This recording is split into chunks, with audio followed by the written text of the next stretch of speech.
জীবনযাপন ছিল তার, এবং সে কোনো একটা মেয়েকে ফাঁদে ফেলে, ওই মেয়ে পাগল হয়ে যায় এবং বিয়ে করতে চায়। এরপর থেকে যেন আমার সংসারটা মরে গেল। চান সারাদিন বাইরে থাকতো, বাসায় আসতো একদম রাতে, গা থেকে মাটির গন্ধ বের হতো। আমি বুঝতে পারলাম ব্যবসা ব্যাপার ভালো না, ও হয়তো কালো জাদু করে। না হলে এত ভালো মেয়ে চানের মতো ছেলের জন্য পাগল হবে কেন? আমি সন্ধ্যাবেলায় চানের পেছন পেছন গিয়ে দেখি সন্ধ্যাবেলায় পুড়িয়েছে এরকম একটা লাশের কাছে সে দাঁড়িয়ে আছে। লাশ পুড়ে গেলে সে হাড়গোড় বের করে নেয়। কোত্থেকে যেন একটা মাথার খুলি ছিল তার হাতে, আমি হাতে নাতে ধরে ফেলি।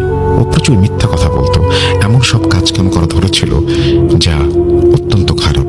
সে যে মেয়েটাকে কি করেছিল তা জানি না, রোগ ব্যাধিয়ে মেয়েটি মরে গেল। কিছুদিন আগে পুলিশ এসে বলল কি নাকি তাকে মেরে ফেলেছে। এর থেকে বেশি কিছু আমি বলতে পারবো না ভাই সাহেব। শুকুর মিয়ার মুখে সব শুনে আমি চান মিয়ার রুমটা একটু দেখতে চাইলাম। উনি আমাদের ভেতরে নিয়ে গেলেন। রুমে নানান ধরনের ধার্মিক বই দিয়ে ভরা। এত ধর্মের পরেও কেউ কালো জাদু করতে পারে জানা ছিল না আমার। রুমে কালো জাদুর কিছুই খুঁজে পেলাম না। দুটি জিনিস হতে পারে, হয় শুকুর মিয়া মিথ্যা বলছে, নইলে চান মিয়া বেশি চালাক ছিল। হতাশ হয়ে ফিরে এলাম আমরা। ফারহান আমাকে বলল অটোপসি রিপোর্ট দেখে যদি কিছু বের করা যায়। আমি কোনো সুযোগ হাতছাড়া করতে চাচ্ছিলাম না। হতাশ হয়ে ফিরে এলাম। ফারহান বলল অটোপসি রিপোর্ট দেখে বের করতে হবে সবকিছু। ফারহান চান মিয়ার অটোপসি রিপোর্ট নিয়ে এলো। সেখানে একটি বুলেটের মতো কিছু একটা কথা উল্লেখ ছিল। রিপোর্ট মতে সেটা চান মিয়ার কলিজায় বাঁধা ছিল, কিন্তু তার শরীরে কোনো বুলেটের হোল ছিল না। সন্দেহ